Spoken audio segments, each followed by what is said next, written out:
오늘 본문은 교회 생활 또는 경건 생활에 대해서 말합니다. 그리스도인의 신앙 생활의 어떤 근거 또는 방법 그리고 목적에 대해서 말합니다. 신앙 생활은 곧 교회 생활이라고 할 수 있는데요. 14절과 15절은 교회가 무엇인지 말합니다. 교회가 무엇인지 우리가 제대로 알아야 그러한 교회의 지체다운 경건 생활을 할 수 있습니다. 14절과 15절 상반절 내가 속히 네게 가기를 바라나 이것을 네게 쓰는 것은 만일 내가 지체하면 너로 하여금 하나님의 집에서 어떻게 행하여야 할지를 알게 하려 함이니. 사도 바울이 디모데에게 가고자 했으나 당장 디모데를 만날 수 있는 상황은 아니었습니다. 이 때문에 바울은 편지를 써서 이 하나님의 집, 즉 교회에서 어떻게 행하여야 할지를 가르치고자 하였습니다. 그래서 사도 바울은 오늘 본문에서 바람직한 교회 생활에 대해서 말합니다. 그러면서 15절 뒷부분 하반절에서 교회에 대해서 말합니다. 15절 하반절 이 집은 살아계신 하나님의 교회요 진리의 기둥과 터니라. 바울은 교회를 하나님의 집 또 하나님의 교회라고 표현했습니다. 이 하나님의 집은 하나님의 가족으로 바꿔 읽을 수 있습니다. 교회는 예수 그리스도의 피로 맺어진 형제 자매들이 하나님을 아버지로 모시고 살아가는 가족입니다. 이렇게 예수 그리스도의 은혜로 형제 자매가 되고 또 하나님의 가족이 된 사람들은 어떻게 살아야 하겠습니까? 아버지 하나님의 자녀답게 그리고 예수 그리스도의 형제 자매답게 살아야 합니다. 이것이 교회 생활 또는 신앙 생활입니다. 또 교회는 진리의 기둥과 터라고 하였습니다. 교회는 진리를 떠받드는 기둥이고 진리가 서 있는 기초입니다.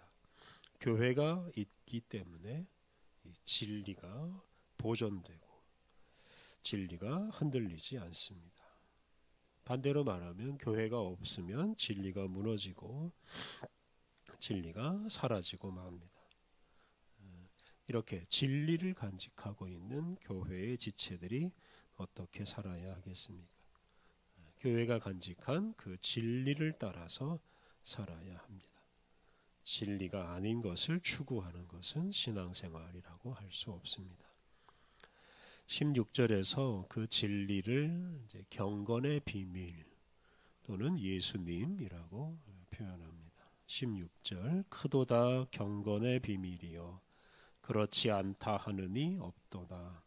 육신으로 나타난 바 되시고 영으로 의롭다 하심을 받으시고 천사들에게 보이시고 만국에서 전파되시고 세상에서 믿은 바 되시고 영광 가운데서 올려지셨느니라.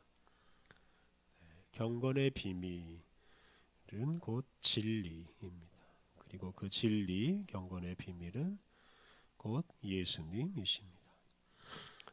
사람으로 오셨지만 부활하심으로 영광스럽게 되신 예수님이 곧 진리요 경건의 비밀이고 교회는 바로 그 진리이신 예수님을 모시고 살아가는 공동체입니다.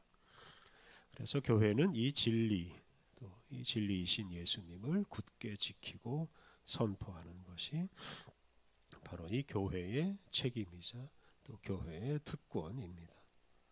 하반절에서 예수님에 대해서 자세히 설명하는데요.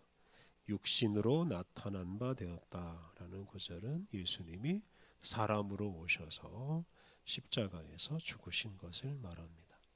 또 영으로 의롭다 하심을 받으셨다라는 구절은 성령님의 역사로 예수님이 부활하셨고, 그 부활하심으로 십자가에서 죽으신 예수님이 죄인이 아니라 의인이라는 것이 입증되었다는 뜻입니다. 또 천사들에게 보이신다라는 구절은 부활하신 예수님이 그 천상의 어떤 세력보다도 더 높은 존재가 되신다는 뜻입니다.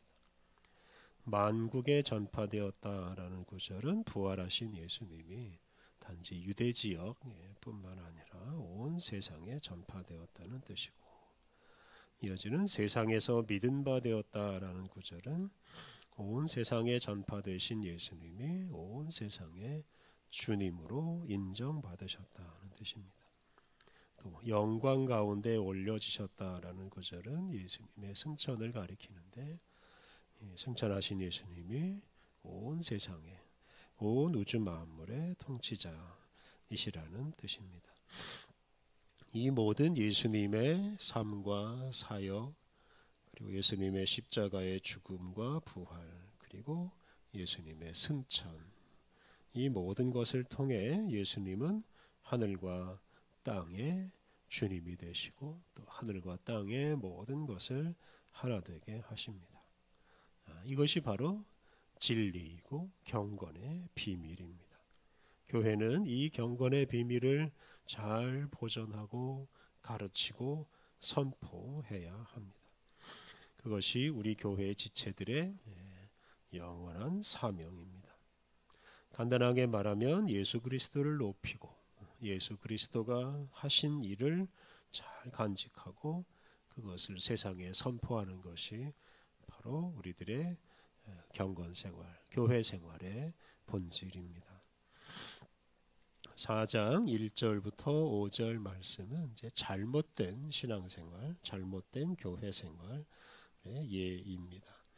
1절, 그러나 성령이 밝히 말씀하시기를 후일에 어떤 사람들이 믿음에서 떠나 미혹하는 영과 귀신의 가르침을 따르리라 하셨으니, 성령님께서는 이미 예언자들과 사도들을 통해서 장차 믿음에서 떠나서 미혹하는 영과 귀신의 가르침을 따르는 사람들이 생길 것이라고 말씀하셨습니다.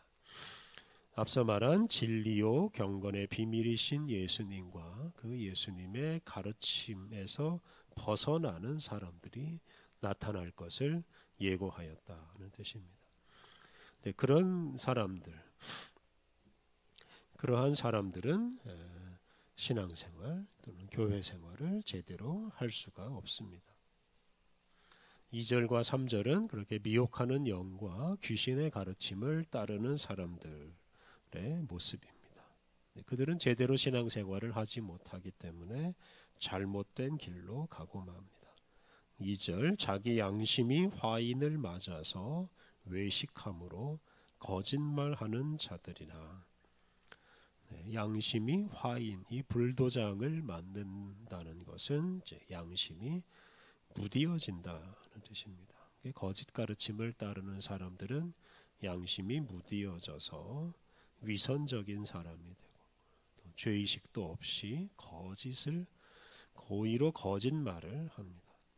3절, 혼인을 금하고 어떤 음식물은 먹지 말라고 할 터이나 음식물은 하나님이 지으신 바니 믿는 자들과 진리를 아는 자들이 감사함으로 받을 것이니라.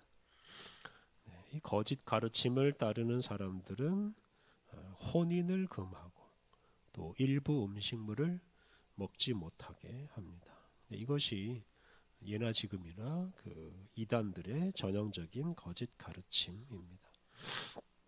이런 가르침을 따르면 온전한 신앙생활을 할 수가 없습니다. 그런데 혼인이나 음식물을 더럽게 여기는 것은 혼인제도와 또 온 세상을 창조하신 하나님을 더럽게 여기는 것과 같습니다. 거룩하신 하나님이 창조하신 세상을 더럽게 여겨서는 안 됩니다.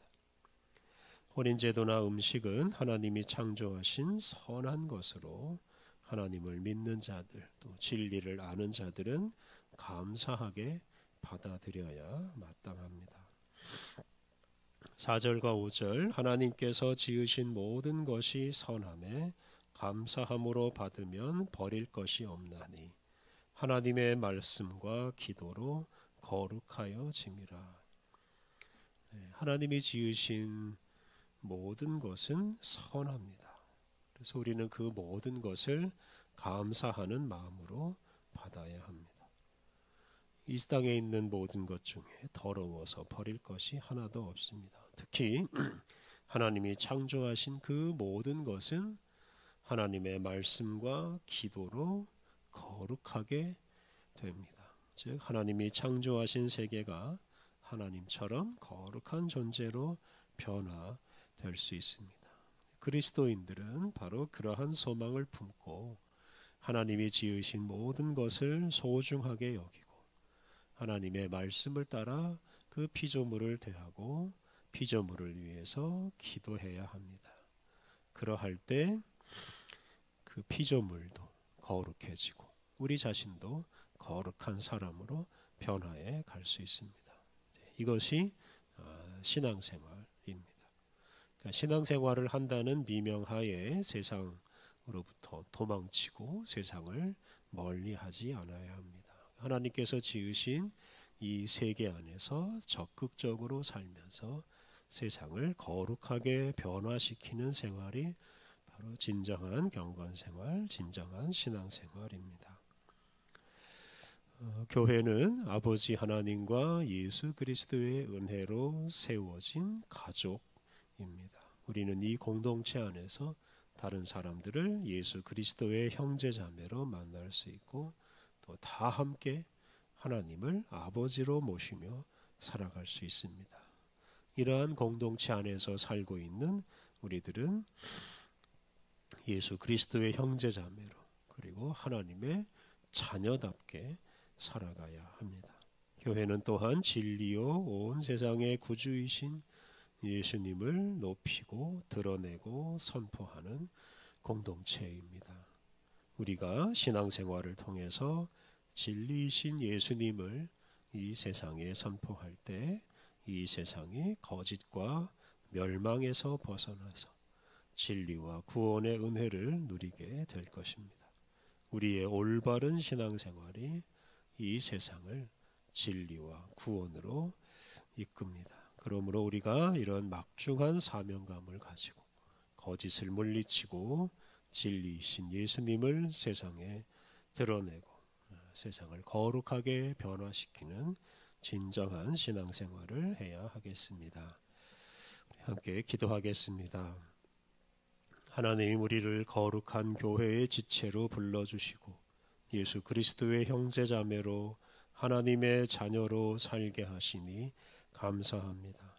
하나님, 우리가 진리이신 예수님을 모시고 진리이신 예수님을 세상에 선포하고 그것으로 세상을 변화시키며 살게 하시니 감사합니다. 하나님, 우리가 교회의 지체로서 온전한 신앙생활을 함으로 이 세상에 주님의 뜻을 이루고 이 세상을 거룩하게 변화시키며 살게 하옵소서. 은혜가 풍성하신 하나님, 오늘도 우리를 주님께로 이끌어 주시고 주님과 함께 새날을 시작하게 하시니 감사합니다. 오늘도 우리의 마음과 정성을 다해 우리에게 주어진 시간을 사용하며 우리에게 주어진 재능을 사용하게 하옵소서. 오늘도 우리가 만나는 모든 이들을 주님의 사랑으로 품고 때마다 일마다 주님의 영광을 드러내며 살게 하옵소서. 오늘 모든 일정을 주님께 의탁하오며 예수님의 이름으로 기도드립니다. 아멘.